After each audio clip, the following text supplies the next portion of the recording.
ഈ പാകിസ്ഥാൻ അങ്ങനെ ഒഴിഞ്ഞു മാറാൻ പറ്റത്തില്ല. ലോകത്തുള്ള എല്ലാ ഭീകര സംഘടനകളുടെയും പരിശീലന ക്യാമ്പ് നടക്കുന്നത് പാകിസ്ഥാനിൽ തന്നെയാണ്. ഭീകരവാദികളുടെ ക്യാമ്പ് നമ്മൾ തകർത്തുകൊണ്ടാണ് പകരം വീട്ടിക്കൊടുത്തത്. അവരുടെ ബന്ധുക്കളൊക്കെ മരണപ്പെട്ടു. അതിൻ്റെ ശവസംസ്കാര ചടങ്ങിൽ ഈ പാകിസ്ഥാൻ ഭരണാധികാരികളും അതുപോലെ തന്നെ സൈനിക മേധാവികളും ഒക്കെ പങ്കെടുത്തതായിട്ടാണ് അറിയാൻ കഴിയുന്നത്. അപ്പോൾ ഇവർ തെളിവെവിടെ എന്നൊക്കെ ചോദിക്കാറുണ്ടല്ലോ പലപ്പോഴും. അത് മുഴുവൻ അസ്ഥാനത്തായിത്തീരുകയല്ലേ? അതെ, ഇത് ചതിക്കുകയായിരുന്നു, ലോകത്തെ വഞ്ചിക്കുകയായിരുന്നു എന്നുള്ളത് പണ്ടേ വ്യക്തമായി. ഉസാമ ബിൻ ലാദനെ അവിടുത്തെ സെയിലർമാർ, അമേരിക്കയിലെ സെയിലർമാർ വന്ന് തലയ്ക്ക് വെടിവെച്ച് കൊന്നിട്ടപ്പോൾ തന്നെ അത് ലോകം മുഴുവൻ കണ്ടു മനസ്സിലാക്കിയതാണ്. ഇതപ്പോൾ വീണ്ടും തെളിവുകൾ ലഭിച്ചുകൊണ്ടിരിക്കുന്നു. നമ്മുടെ 21 ക്യാമ്പുകളാണ് അവിടെ ഉള്ളത്, നമ്മൾ കണ്ടിട്ടുള്ളത്. സാറ്റലൈറ്റ് വഴിയുള്ള ചിത്രങ്ങൾ വഴി പരിശീലന ക്യാമ്പുകൾ 21 കണ്ടിട്ടുള്ളത്. ഇപ്പോൾ ഒരു ക്യാമ്പെന്ന് പറഞ്ഞാൽ ഫിദായിൻ എന്ന് പറയുന്ന ഒരു വിഭാഗത്തിൻ്റെ ക്യാമ്പ്, പട്ടാളക്കാർ പരിശീലനം നടത്തിയിരുന്ന ക്യാമ്പ് അടുത്ത തവണ തൊട്ടടുത്ത് തന്നെ വീണ്ടും ഇന്ത്യക്ക് നേരെ ഒരു ആക്രമണം നടത്താൻ തയ്യാറെടുക്കുകയാണ്. ആ ക്യാമ്പ് കൂടെ തകർത്തിട്ടുള്ളൂ. മൊത്തം 21 ക്യാമ്പ്. നമ്മൾ 9 ക്യാമ്പുകളെ ആക്രമിച്ചിട്ടുള്ളൂ. കാരണം എന്താണ്? മറ്റ് 11 ക്യാമ്പുകളിൽ ആയിട്ട് 11 ക്യാമ്പുകളിലായിട്ട് 11 വരുന്നത് 12 ക്യാമ്പുകളിലായിട്ട് 12, പിന്നെ വരുന്ന 12ആണ്. 21-ൽ പിന്നെ നമ്മൾ 9 അറ്റാക്ക് ചെയ്ത് പിന്നെ വരുന്ന 12ആണ്. ആ 12 ക്യാമ്പുകൾക്ക് ചുറ്റും ജനവാസ മേഖലകളാണ്. ആ ജനവാസ മേഖലകളിൽ നിന്നുള്ള ഒരു നിരപരാധി പോലും മരിക്കരുതെന്ന് വിചാരിച്ചിട്ടാണ് നമ്മൾ ഇങ്ങനെ ടാർഗറ്റഡായിട്ട് നോൺ എസ്കലേറ്ററി ആയിട്ട്, അതായത് പടരാതിരിക്കുന്ന ഒരു യുദ്ധം, അതുപോലെ തന്നെ ഫിക്സഡായിട്ടും പോയിൻ്റഡായിട്ടും നമ്മൾ നടത്തിയത്, ഫോക്കസ്ഡായിട്ടും നടത്തിയത്. Non escalatory nature. കാരണം ഭീകര ക്യാമ്പുകളും ഭീകരരെയും മാത്രമാണ് നമ്മൾ ആക്രമിച്ചിട്ടുള്ളത്. തെറ്റു ചെയ്തവരെ മാത്രമാണ് നമ്മൾ ശിക്ഷിച്ചിട്ടുള്ളത്. അതിന് പകരം പാകിസ്ഥാൻ എന്താ ചെയ്തത്? അതിർത്തിയിൽ തങ്ങളുടെ പ്രദേശമാണ്, തങ്ങളുടെ സ്നേഹിതരാണ്, ഞങ്ങളുടെ രക്തമാണ്, ഞങ്ങളുടെ സംസ്കാരം പേറുന്നവരാണ് കാശ്മീരിലെന്ന് പറഞ്ഞ പട്ടാള മേധാവിയുടെ രാജ്യം, അദ്ദേഹത്തിൻ്റെ കീഴിലുള്ള പട്ടാളക്കാർ ചെയ്തത് അതിർത്തിയിലെ ഗ്രാമങ്ങളിൽ താമസിക്കുന്ന പാവപ്പെട്ട ഗ്രാമീണർ, കൊച്ചു കുട്ടികളുൾപ്പെടെ, പിഞ്ചു കുട്ടികളുൾപ്പെടെ ഉള്ളവരെ കൊല്ലുകയാണ് ചെയ്തത്. പേടിച്ചോടുകയും ഇന്ത്യ ഗവൺമെൻറ് വേണ്ട മുൻകരുതൽ എടുക്കുകയും ചെയ്തുകൊണ്ട് ബാക്കിയുള്ളവർ രക്ഷപ്പെട്ടു. 15 പേരെയാണ് ഈ നരാധമന്മാർ കൊന്നവിടിട്ടത്, ഒരു തെറ്റും ചെയ്യാത്തവർ. ഇന്ത്യ തെറ്റ് ചെയ്തവരെ ശിക്ഷിച്ചപ്പോൾ തെറ്റ് ചെയ്യാത്തവരെ ശിക്ഷിച്ച് ഭീകരവാദികളെ പോലെ തന്നെ പട്ടാളവും പെരുമാറി. ആ വൃത്തികെട്ട രാജ്യം അതാണ് കാണിച്ചത്.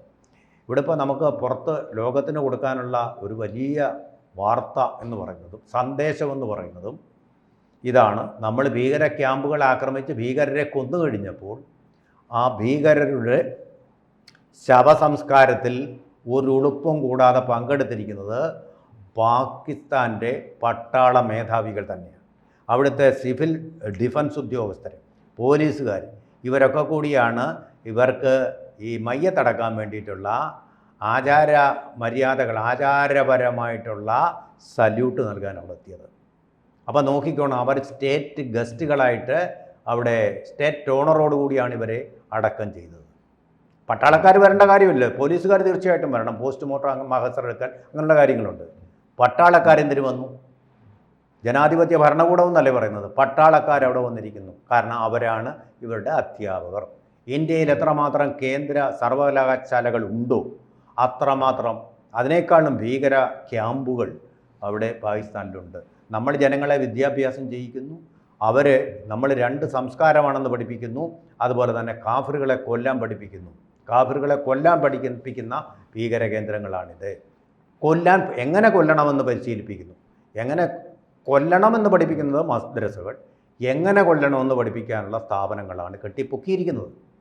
ഇത് ഇന്ത്യക്ക് മാത്രമല്ല, ലോകത്തിനാകെ ഭീഷണിയാണ്, ബർമ്മയ്ക്ക് ഭീഷണിയാണ്. നമ്മുടെ പഹൽഗാമിൽ മരിച്ചത് ഇന്ത്യക്കാർ മാത്രമല്ല, ഒരു നേപ്പാളുകാരനുമുണ്ട്, നേപ്പാളിന് ഭീഷണിയാണ്. ചൈനയ്ക്ക് ഒരുപക്ഷെ ഭീഷണിയാവും.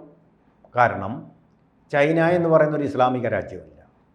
ചൈനക്കാരെന്ന് പറയുന്ന പല ഗോത്രങ്ങളാണ്, പല ബഹുമത വിശ്വാസികളാണ്. ബുദ്ധമതക്കാരുണ്ട്, ഒരു ഈശ്വരനിലും വിശ്വസിക്കാത്ത, ബുധനിൽ മാത്രം വിശ്വസിക്കുന്നവർ.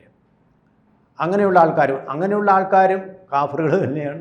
ഈ ബന്ധുക്കളുടെ ശവസംസ്കാര ചടങ്ങിൽ പങ്കെടുത്തു എന്ന് പറയുമ്പോൾ അവരെത്രത്തോളം ഈ തീവ്രവാദികളെ, ഭീകരവാദികളെ ഇഷ്ടപ്പെട്ട പ്രിയജനങ്ങളായിരുന്നു, കൈക്കുമ്പിളിൽ കൊണ്ട് നടക്കുന്നു എന്നല്ലേ അതിൻ്റെ അർത്ഥം? അത് തന്നെയാണ്. അവർ തമ്മിലൊരു നെക്സസ് ഉണ്ടായിരുന്നു.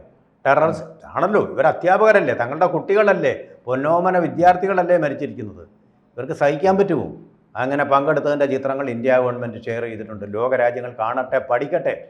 ആരാണ് ലോകത്തിൻ്റെ ശത്രു എന്ന് പഠിക്കട്ടെ. ലോകത്തിൻ്റെ എല്ലാ ഭാഗത്തേക്കും കയറ്റി അയക്കപ്പെട്ട ഈ ഭീകരവാദത്തിൻ്റെ കേന്ദ്രം എന്ന് പ്രഭവ കേന്ദ്രം എന്ന് പറയുന്നത് പാകിസ്ഥാൻ തന്നെയാണ് എന്ന് ലോകം തിരിച്ചറിയട്ടെ. അത് ഉറങ്ങിക്കിടക്കുന്നവരെ നമുക്ക് ഉണർത്താൻ പറ്റില്ല. ചില രാജ്യങ്ങൾ ഇപ്പോഴും ടർക്കി പോലെ ഉറങ്ങിക്കിടക്കുകയാണ്. അവരെ നമുക്ക് ഉണർത്താൻ പറ്റില്ല. ലോകരാജ്യങ്ങളിൽ പഠിക്കട്ടെ. പാകിസ്ഥാനെ സാമ്പത്തികമായിട്ട്, രാഷ്ട്രീയമായിട്ട്, സാമൂഹികമായിട്ട് ഒറ്റപ്പെടുത്തണം ലോകരാജ്യങ്ങൾ. എങ്കിൽ മാത്രമേ ഈ ഭീകരവാദം ലോകത്ത് അവസാനിപ്പിക്കുകയുള്ളൂ. എല്ലാ ഭീകരവാദികൾക്കും താവളം ഉണ്ടാക്കി കൊടുത്ത് അവർക്ക് ചുവന്ന പരവതാനി വിരിച്ചുകൊണ്ട് സ്വീകരിച്ചുകൊണ്ട് ദുഷ്ടപ്രവർത്തികൾ നടത്തുന്ന ഒരു പാകിസ്ഥാൻ ആണ് പാകിസ്ഥാൻ. പാകിസ്ഥാൻ എന്നുള്ള പേരാണ് ചെയ്തത്. പാക്കി എന്ന വാക്കിന് പുണ്യമെന്നർത്ഥം. പക്ഷേ അവിടെ നടക്കുന്നത് പാപങ്ങളാണ്, മഹാപാപങ്ങളാണ്. സ്ത്രീകളെ, കുട്ടികളെ, അതുപോലെ തന്നെ പിഞ്ചു കുഞ്ഞുങ്ങളെ വരെ യാതൊരു വിധമായ ദയാദാക്ഷിണ്യവുമില്ലാതെ സമാധാനം തകർത്തുകൊണ്ട് കൊല്ലുന്ന അവരെ പരിശീലിപ്പിക്കുന്നവരുടെ, നമ്മളല്ലാത്തവരെല്ലാം കാഫിറുകളാണെന്ന് മറ്റുള്ള കുട്ടികളെയെല്ലാം പഠിപ്പിച്ചുകൊണ്ട് ശത്രുത ലോകത്തെ വളർത്തുന്ന, അതുപോലെ തന്നെ യുദ്ധത്തെ വളർത്തുന്ന, ചോര ഒലിപ്പിക്കുന്ന, രക്തരൂക്ഷിതമായ കലാപങ്ങൾക്കും പ്രക്ഷോഭങ്ങൾക്കും എല്ലാം നേതൃത്വം കൊടുത്തുകൊണ്ടിരിക്കുന്ന ഒരു രാക്ഷസ ശക്തിയാണ് ഈ പാകിസ്ഥാൻ എന്ന് പറയുന്ന ഈ രാജ്യം എന്ന്. അല്ലാതെ അതിനെ ഇങ്ങനെ ഓമന പേരിട്ട് വിളിക്കുന്നതും ഇന്ത്യയോട് അതിനെ താരതമ്യം ചെയ്യുന്നതും ശരിയല്ല. പല രാജ്യങ്ങളും സംയമനം പാലിക്കണമെന്ന് പറഞ്ഞിട്ടുണ്ട്. സംയമനം പാലിക്കേണ്ട ഒരു രാജ്യമല്ല. ഇന്ത്യക്ക് ഇന്ത്യയുടെ പ്രതികാരം നിർവഹിച്ചു കഴിഞ്ഞു. പക്ഷേ ലോകം ഒരു കാലത്തും ഒരു ദയയും കാണിക്കേണ്ട രാജ്യമല്ല, അത് അർഹിക്കുന്ന രാജ്യമല്ല പാകിസ്ഥാൻ. ക്രൂരതയിൽ നിന്നാണത് വളർന്നത്, ക്രൂരതയിൽ നിന്നാണത് ജനിച്ചത്, ക്രൂരതയിലൂടെയാണത് വളർന്നുകൊണ്ടിരിക്കുന്നത്. അതിന് പരിഹാരമെന്ന് പറഞ്ഞാൽ ലോകരാജ്യങ്ങളെല്ലാം ഒറ്റപ്പെടുത്തണം എന്നുള്ളത് തന്നെയാണ്. ലോകരാജ്യങ്ങൾ ഒറ്റപ്പെടുത്തിയാൽ മാത്രമേ അതിൻ്റെ പല്ലുകൾ, വിഷപ്പല്ലുകൾ അടിച്ച് തെറിപ്പിച്ചെങ്കിൽ മാത്രമല്ലാതെ ഈ രാജ്യം ഒരിക്കലും ഈ ടെറർ സ്ഥാൻ ആകുന്നത് നമുക്ക് തടയാൻ കഴിയുകയില്ല. ഇതുപോലുള്ള ഭീകരമായിട്ടുള്ള ചോരയൊലിക്കലുകൾ ലോകം മുഴുവൻ സഹിക്കേണ്ടതായിട്ട് വരും എന്നുള്ളതാണ് അതിൻ്റെ സത്യം. എല്ലാ രാജ്യങ്ങളും ഇത് അനുഭവിക്കുമ്പോൾ മാത്രമേ ഇത് പഠിക്കുകയുള്ളൂ എന്നുള്ളതാണ് അതിൻ്റെ സത്യം. അത് മനസ്സിലാക്കാനുള്ള ഒരു വഴി നിങ്ങൾക്ക്, ശരിയായൊരു പാഠം ഇന്ത്യ നിങ്ങൾക്ക് കാണിച്ചു തന്നു. ഇനി നിങ്ങളുടെ തീരുമാനം. The ball is in your court. You can act or can be inert. കൂടുതൽ വാർത്തകളും വിശേഷങ്ങളും നിങ്ങളിലേക്ക് എത്താൻ ABC മലയാളം സബ്സ്ക്രൈബ് ചെയ്യുക, ബെൽ ബട്ടണും അമർത്തുക.